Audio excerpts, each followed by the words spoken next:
Motorcycles are fucking awesome. I don't think there's much to be said as far as that goes.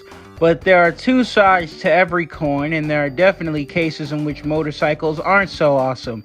I will be talking about motorcycles, how I feel about them, and, all that good stuff. You guys know how this video works. Let's start off by saying motorcycles, are truly works of art. Like cars, they come in many different shapes and sizes. People get into cars, from those little mini cars and from working in their mechanic shops.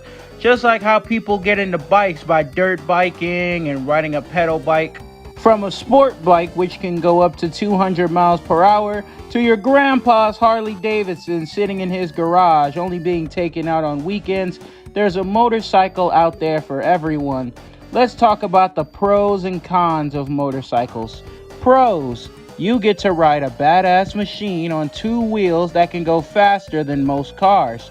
Since motorcycles have clutches and gears, you can transfer over your motorcycle manual knowledge right on over to a manual car, if that makes sense. Not to mention, motorcycles are cheaper and easier to maintain than cars, especially with gas. Their parts are cheaper, and I think fixing them is also much easier. Alright, now let's take a look at the cons of riding a motorcycle. Starting off, motorcycles can get pretty expensive depending on the type that you're looking for. Your risk of death is much higher riding a motorcycle than it is driving a car, and it can be hard to obtain a motorcycle license, and you may be more likely to get your bike stolen if you leave it somewhere. Now let's go into these points in deeper detail. So yes, you get to ride a fucking two-wheel death machine that can go faster than a lot of cars. And because it's a two-wheel death machine, it's much more dangerous than driving a car that has four wheels and that has metal surrounding the driver. So if you were to crash a motorcycle, you wouldn't have much metal around you to absorb the impact. Unlike if you were to crash a car. Yes, you would have a helmet on, as well as gear to protect you from sliding if you weren't an utter doofus who valued your own life. But even if you wear all the gear, it can't really protect you against negligent drivers who jeopardize your safety each time they step foot in their cars. Tell me, what good is a helmet gonna do if you end up crashing into a tree at 200 miles per hour? Not much at all. Then again, a car wouldn't do much for you either.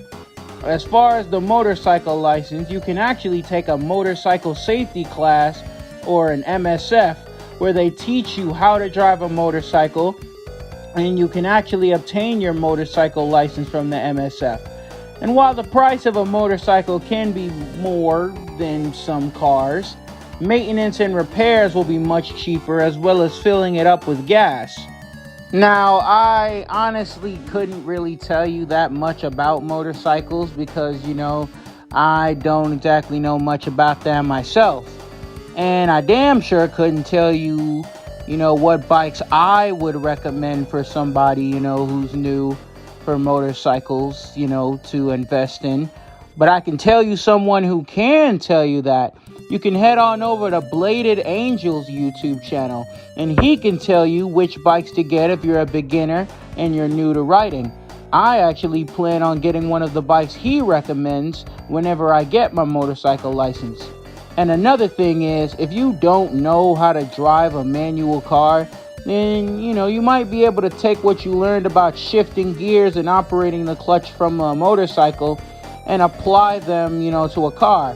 It's not entirely the same, obviously, but the concept and the mechanics are still the same.